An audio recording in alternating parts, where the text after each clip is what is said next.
17 अगस्त 2025। अस्सलाम वालेकुम मेरे दोस्तों, सज्जनों और बेलियों। मैं हूँ इजहार अहमद और वेलकम करता हूँ आपको किचन गार्डनिंग चैनल पर। और उम्मीद भी रखता हूँ कि आप सब लोग खैरियत से होंगे, फिटफाट होंगे, अच्छे से कामों में खूब अच्छे से बिज़ी होंगे। अगस्त का ओवरव्यू। बहुत लोगों को आजकल बहुत ज़्यादा जोश आया हुआ है कि हम सर्दी की सब्जियों के या फूलों वाले पौधों के बीज लगाएं, लेकिन मैं यही रिप्लाई करता हूं आपको कि अभी वेट करें, अभी जल्दबाजी करने की ज़रूरत नहीं है, नहीं तो काफ़ी नुकसान हो जाएगा आपका। क्योंकि अभी जो बरसाती मौसम है ना, तो देखकर हमें ऐसा ही लगता है जैसा कि अभी ठंडक बढ़ गई है, अब हम बीज लगा सकते हैं और पौधे भी बड़े हो जाएंगे। लेकिन ये हमारी गलत फहमी है। जब बारिश होती है ना, टेम्परेचर थोड़ा डाउन हो जाता है और जैसे ही बारिश होने के बाद ख़त्म होती है तो फिर एकदम से भड़ास बनने लगती है और टेम्परेचर 35 डिग्री से भी ऊपर चला जाता है। और 1 से 2 दिन के बाद फिर से बारिश होती है, फिर से टेम्परेचर ठंडा हो जाता है और फिर से धूप निकलती है, फिर से गर्म हो जाता है। तो ये वेरिएशन इतनी ख़तरनाक होती है बीज लगाने के लिए और कलमे लगाने के लिए कि आपको ज़्यादा नाकामी का मुँह देखना पड़ता है। कामयाबी कभी कभी मिलती है, तो कामयाबी आपको अच्छे टाइम पर मिल जाए और कम मेहनत करके मिल जाए तो उसका मज़ा ही कुछ और है। और उसके लिए आपको 15 सितंबर से 15 अक्टूबर तक का वेट करना पड़ेगा। आप किसी भी शहर से हैं, 15 सितंबर से महीना शुरू होगा और 15 अक्टूबर तक ये 1 महीने का पीरियड सर्दी की सब्जियों के बीज लगाने का और फूलों के बीज लगाने का टाइम आ जाएगा। इसी 1 महीने के अंदर अंदर आपको सब कुछ कंप्लीट करना पड़ेगा। अभी सिर्फ़ और सिर्फ करना क्या है कि अपने गार्डन की अरेंजमेंट करनी है कि हमने कौन कौन सी सब्जियों के पौधे लगाने हैं। क्या हमने गमलों की मिट्टी को प्रिपेयर कर लिया है? गमलों की मिट्टी को प्रिपेयर कैसे करना है, इसके ऊपर मैं वीडियो बना चुका हूं, ताकि आपको पता चल जाए कि मिट्टी को हमने कैसे स्टेरलाइज़ करना है और कैसे उसको खुश्क करना है, ताकि फंगस भी मर जाए, कीड़े भी मर जाएं और उसके अंदर जो बैक्टीरिया हैं वो भी मर जाएं, ताकि आप जब बीज लगाएं तो बीज अच्छे से उगें, अच्छे से उनके पौधे भी बने और पौधों के बाद में सब्ज़ी भी उनके अंदर बन सके। अभी आपने कुछ नहीं करना सवाए प्लान करने के। प्लानिंग के बगैर जब हम चलते हैं तो नुकसान उठाते हैं। एकदम से ख्याल आया और वही काम शुरू कर दिया, उसमें नुकसान होता है। जब तक आपको सही समझना लग जाए, प्लानिंग आपकी कामयाब हो जाए, तो उसके बाद वो स्टेप उठाना चाहिए। तो अभी बस आप ये डिसाइड कीजिए कौन कौन से बीज लगाने हैं हमने, कौन कौन से नहीं। और मैं वीडियो भी बना दूंगा, जब मैं वीडियो बना दूं कि बीज लगाने का मौसम आ चुका है और मैं कौन कौन से बीज लगाने वाला हूं और आप बीज कहां से ख़रीद सकते हैं, ये कुछ दिनों तक मैं वीडियो बनाऊंगा। अभी नए बीज आने का इंतज़ार कर रहा हूं। जैसे ही नया स्टॉक आ जाएगा, फ्रेश बीज आ जाएंगे, तो वीडियो बना के आप लोगों को बताऊंगा आपने कहां से बीज ख़रीदने हैं और कब लगाने हैं। ये मेरा एक कड़ी पत्ता का पौधा है, ये तकरीबन 1 साल हो गया इसी 12 इंच के गमले के अंदर लगा हुआ, लेकिन इसकी ग्रोथ बहुत स्लो बढ़ी और अब आकर बरसाती मौसम शुरू हुआ तो इसकी नई नई शूट्स निकलने लगी। लेकिन इसको अब बुशी करना है, क्योंकि ये गमला है ना, तो एक ही लंबी सी टहनी 5-6 फुट की बहुत अजीब सी लगती है, पतली सी। इसलिए हमें इसको आगे से काटना पड़ेगा, पिंच करना पड़ेगा, ताकि साइड ब्रांचेस ज़्यादा से ज़्यादा निकल सकें। पौधे को बुशी करने का यही एक तरीका होता है। अभी नहीं करूँगा, अभी तो वीडियो बना रहा हूँ, बाद में ऊपर वाली कलम भी लगा लूँगा और नीचे वाला पौधा भी बुशी होना शुरू हो जाएगा जब मैं इसकी प्रूनिंग कर लूँगा, यानी पिंचिंग कर लूँगा। वैसे तो आज मैंने फ़िश एक्वेरियम के ऊपर वीडियो बनानी थी, लेकिन आज संडे का दिन है तो हमारा मेन चैनल तो गार्डनिंग का ही है, ये तो गार्डनिंग का ज़्यादा कंटेंट होना चाहिए। तो अब मैं कल फ़िश एक्वेरियम के ऊपर वीडियो बनाऊँगा कि अगर आपने घरों में मछलियाँ रखी हैं या फिर रखने का सोच रहे हैं तो आपको सबसे पहला स्टेप क्या उठाना पड़ेगा।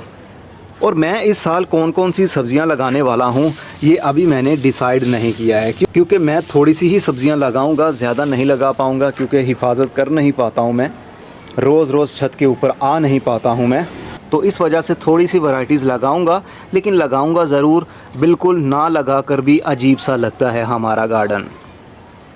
चलिए दूसरी छत के ऊपर चलता हूँ और बताता हूँ। और हाँ, जो मैंने पिछली लास्ट वीडियो बनाई थी सिंघोनियम के कलम जब मैंने लगाई थी, ये देखिए दूसरा पौधा मैंने निकाल दिया था, जो ओरिगेनो का लगा हुआ था ना, वो निकाल दिया था मैंने। तो अब ये पत्ते बरसात की वजह से स्टेबल है। मैंने कहा था ना ये पत्ता भी मुरझाएगा नहीं। अब देखिए लास्ट वीडियो में जो देखा था तब छोटा था और बंद था, अब ये खिल चुका है पत्ता। तो बरसाती मौसम ऐसा आइडियल टेम्परेचर होता है, इसमें ह्यूमिडिटी होती है। ट्रॉपिकल पौधों के लिए जिनको नमी ज़्यादा पसंद है वो पौधे बहुत अच्छे से सर्वाइव करते हैं, उनकी कलमें भी बहुत अच्छे से चल जाती हैं, यानी नरम लकड़ी वाले पौधों की कलमें। सिंगोनियम की वैसे मेरे पास एक और वैरायटी भी है। ये देखिए कितने खूबसूरत पत्ते हैं इसके। ये मैंने कलम से ही लगाई थी, जब मैंने नर्सरी बनाई थी वहाँ पर ऐसी वैरायटीज़ मैंने रखी थी, तो वहाँ से मैं कलमें ले आया था 2, तो उनको लाकर मैंने इन छोटे छोटे से गमलों के अंदर लगा दिया था। ये 3-3 इंच का प्लास्टिक का गमला है, इसके अंदर कलमें लगा दी थी। अब कलमों की रूटिंग शुरू हो चुकी है और इनकी जड़ें गमलों के नीचे से जो ड्रेनेज होल होता है वहाँ से निकलकर इस टायर की मिट्टी के अंदर जा चुकी हैं। तो इसको मैं अब उखाड़ूंगा नहीं, जैसे ही ये थोड़ी सी और बड़ी होंगी इनकी मैं कलमें काटूंगा और अलग से और भी पौधे बनाऊंगा। और हमारी ये होली फर्न बहुत मुरझा गई थी पिछले दिनों, जब ज़्यादा लू चलने लगी, गर्मी की ज़्यादा लहर बढ़ गई तो इनके पत्ते बर्न हो गए। फिर इनको मैंने उठाया और शेडी एरिया में यहाँ पर रख दिया था। तो अब इसको तकरीबन 1 हफ़्ता हो गया है, मैंने गमले को उठाकर अब नीचे रख दिया है। अब नए पत्ते आ तो रहे हैं लेकिन अभी भी इनके लिए टेम्परेचर थोड़ा गर्म है। इंशाल्लाह इनकी ग्रोथ शुरू हो जाएगी। बहुत कोशिश है कि ये पौधा बच जाए और ये काफ़ी अच्छी ग्रोथ भी करता है। जब इसके नए पत्ते निकल रहे होते हैं ना, बहुत शाइन करते हैं पत्ते। चाइना और थाईलैंड में इसको होली फर्न के नाम से जाना जाता है, मतलब मुकद्दस पौधा इसको समझा जाता है। वहाँ का पौधा कोई सा भी हो मुकद्दस ही होता है, खूबसूरत जो लगता है, हमारे इन्वायरमेंट को साफ़ सुथरा करता है, हार्मफुल गैसेस को ख़त्म करता है। दूसरी छत पर अभी बहुत ज़्यादा गर्मी है और यहाँ पर हरी मिर्चें फिर से बड़ी हो गई हैं। कुछ दिन पहले जो मैंने वीडियो बनाई थी हार्वेस्टिंग के ऊपर, तब भी मैंने 2-3 मिर्चें उतारी थी, लेकिन शाम के टाइम मैंने बहुत ज़्यादा मिर्चें उतारी थी और अब दोबारा से हरी मिर्चें बड़ी हो गई हैं और आज शाम में इनको फिर से उतार लिया जाएगा।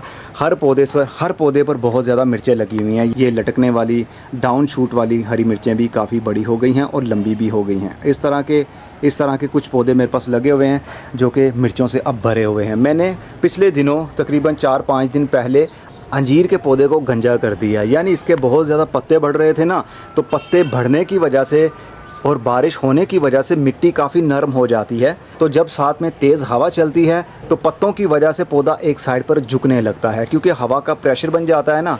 तो अंजीर के पौधे के पत्ते बड़े बड़े से होते हैं, इसलिए हवा के साथ पौधा भी उसी डायरेक्शन में मूव करने लगता है। तो मैंने काफ़ी सारे पत्ते उतार दिए और अब पौधा आप देख सकते हैं ये गंजा हो गया है और जो फल इसके ऊपर लगा हुआ था वो अब हल्के हल्के से लाल रंग में बदलने लगा है। लाल रंग में बदलने का मतलब कि ये अब पकने लगा है, लेकिन इसका साइज़ बड़ा नहीं हो पाया था और ये यहीं पर धूप लगने की वजह से लाल रंग में बदल रहा है। अब ये ज़्यादा बड़ा नहीं हो पाएगा और ये सख्त भी हो जाएगा और ये पकेगा भी नहीं। पकने से मुराद के नरम नहीं होगा, उसके अंदर रस नहीं भरा जाएगा, बस ये ऐसे ही लाल रंग में बदल गया और उसके बाद सूख कर गिर जाएगा सूरज की धूप की वजह से। इसीलिए पत्तों के नीचे जो फल लगा होता है वो अपनी एज को सही पहुंच जाए तो उसका साइज़ भी बड़ा हो जाता है। अब ये अंजीर देखिए, ये पत्तों की छाँव के नीचे है, इसका साइज़ बड़ा हो रहा है। और ये वाला देखिए, ये यहीं का यहीं लाल हो गया और सख्त हो गया। जो पत्ते के नीचे होगा, शेडी एरिया में होगा, उस फल का साइज़ बड़ा भी हो जाएगा और वो जल्दी पकेगा नहीं। जब उसके ऊपर ज़्यादा धूप लगेगी वो फल तब पकने लगेगा। ये कुदरत के कुछ कानून हैं जो हमने प्रैक्टिकली करके सीखे। कुदरत के कानून को कभी भी हम अपना नहीं बना सकते। जो कुदरत का काम है वो कुदरत करती है और जो हमारा काम है वो हम इंसान ही करते हैं। और जो इसके पत्ते निकले थे वो सब के सब मैंने देखिए इसी क्यारी की मिट्टी के ऊपर फैला दिए हैं। अब इसके ऊपर ये देखिए फंगस भी हमला करने लगा है। किसी भी चीज़ को डिकम्पोज करने के लिए सबसे पहले जो चीज़ एक्टिव होती है उसको कहते हैं फंगस। फंगस की काफ़ी किस्में हैं, जैसे कि ट्राइकोडर्मा वो भी एक फंगस है, माइकोराइज़ा वो भी एक फंगस है। वो मिट्टी के अंदर चीज़ों को डिकम्पोज करने के काम आते हैं। जो मिट्टी के अंदर फंगस और बैक्टीरिया पाए जाएंगे वो अच्छे ही होंगे, वो मिट्टी के लिए काफ़ी मददगार साबित होते हैं। जो भी बायोमास मिट्टी के ऊपर पड़ा होगा या नीचे पड़ा होगा वो बैक्टीरिया और फंगस ही मिलकर उनको डिकम्पोज करते हैं। इसके ऊपर तो ढेरों वीडियोस मौजूद हैं। हमारे जो पुराने सब्सक्राइबर हैं, जब भी मैं नाम लेता हूं फंगस का या बैक्टीरिया का, उनको सब कुछ पता होता है कि शुरू में हम क्या सीखा करते थे और अब किस स्टेज के ऊपर हम पहुँच चुके हैं। अब हम खुद भी किसी को गाइड कर सकते हैं। तो जो नया यूज़र आता है ना, उसके लिए काफ़ी परेशानी का बायस बन जाती है ये वीडियो, जिसके अंदर मैं बैक्टीरिया या फंगस की बात करता हूँ। कुछ चीज़ें अच्छी होती हैं दुनिया में और कुछ चीज़ें नुकसानदेह भी होती हैं। हमारा लेमन प्लांट बहुत अच्छे से चल रहा है और इसके ऊपर फल तो इस बार माशाल्लाह भर कर लगा है। अभी इसकी उम्र ज़्यादा नहीं है लेकिन इसकी ग्रोथ बहुत कमाल की है और इसके ऊपर बहुत ज़्यादा फलों के गुच्छे लग रहे हैं और ये पकेंगे तकरीबन नवंबर के महीने तक। और जब मैं इसकी हार्वेस्टिंग करूंगा वीडियो बना के आप लोगों के साथ शेयर भी करूंगा। अभी भी फूल लग रहे हैं, अभी भी खिलने के बाद में उनके अंदर से फल बन रहा है। इसको फ़िलहाल के लिए मैंने इसके हाल पर छोड़ा हुआ है, इसके साथ कोई छेड़छाड़ मैं नहीं कर रहा। इवन के यहाँ पर बैंगन का पौधा भी लगा हुआ है और बैंगन के पौधे के पत्ते काफ़ी बड़े हो गए हैं और शेडी एरिया बना रहे हैं हमारे लेमन प्लांट के ऊपर, जो कि ऐसा नहीं होना चाहिए। इस पौधे के ऊपर सेपरेट एक अलग से धूप पूरे एंगल से हर पत्ते पर पड़नी चाहिए। और साथ में शहतूत का पौधा भी है। अब शहतूत के पौधे के नीचे भी हमारे लेमन प्लांट की बहुत अच्छे से ग्रोथ चल रही है और यहाँ पर भी फलों के गुच्छे लग रहे हैं और वो इंशाल्लाह बड़े भी होंगे। शहतूत के ऊपर इस साल तो कुछ भी नहीं लगा। पिछले साल आपने देखा था मैंने कितना शहतूत हार्वेस्ट किया था और उसका जैम भी बनाया था, उसकी वीडियो भी मौजूद है, शायद आपने देखी होगी। और साथ में छोटे गमलों के अंदर बैंगन के पौधे, ये तो फल देने से इस बार बाज ही नहीं आ रहे। फूल खिलते रहते हैं, बैंगन बनते रहते हैं और मैं उतारता रहता हूँ। हर 4 से 5 दिन के बाद मैं बैंगन उतारता हूँ और जाकर उसको तवे के ऊपर तल लेता हूँ और खूब मज़े के साथ खाता भी हूँ। अपने घर के बैंगन, वो भी छोटे छोटे से, ज़्यादा बड़े नहीं होते क्योंकि गमले भी तो देखिए छोटे छोटे से गमलों के अंदर इतने इतने बड़े पौधे, ये तकरीबन 4-4 फुट का पौधा हो गया है। तो छोटे छोटे फल तो लगते रहेंगे जब तक कि जड़ों को नई ग्रोथ करने की जगह मिलती रहेगी। और गमलों के बॉटम होल से जब जड़ें बाहर आती हैं तो फर्श के ऊपर जितनी भी मिट्टी होती है ना गिरी हुई, उसके अंदर ही जड़ें ग्रोथ करने लग जाती हैं। तो इस तरह हमारे पास फल वक्त के साथ साथ उतरता रहता है। मॉर्निंग ग्लोरी के ऊपर काफ़ी हद तक अब टिड्डी का अटैक हो चुका है। ये टिड्डी पत्तों के ऊपर हमला करती है और इसके ऊपर सुराख करने लग जाती है, पत्तों को खाने लग जाती है। मैंने कोई भी केमिकल का स्प्रे इसके ऊपर नहीं किया, बस कभी कभी सर्फ वाले पानी का स्प्रे कर देता हूँ।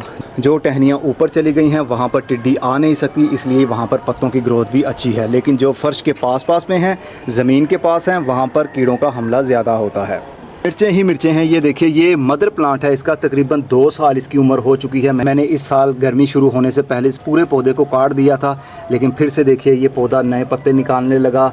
ये वही USA की चिल्ली है, लंबी लंबी मिर्चें लगती हैं, तीखी मिर्चें होती हैं और इस पौधे के ऊपर कीड़ों का हमला भी नहीं होता।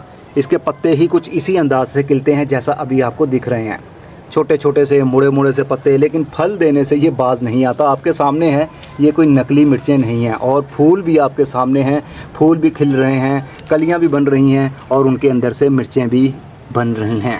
तो ये वैरायटी मुझे बहुत पसंद आई है।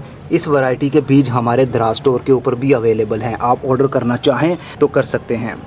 लिंक नीचे डिस्क्रिप्शन बॉक्स में मैंने डाल दिया है और कमेंट बॉक्स में भी पिन कर दिया है, आप वहां से ऑर्डर करना चाहें तो कर सकते हैं।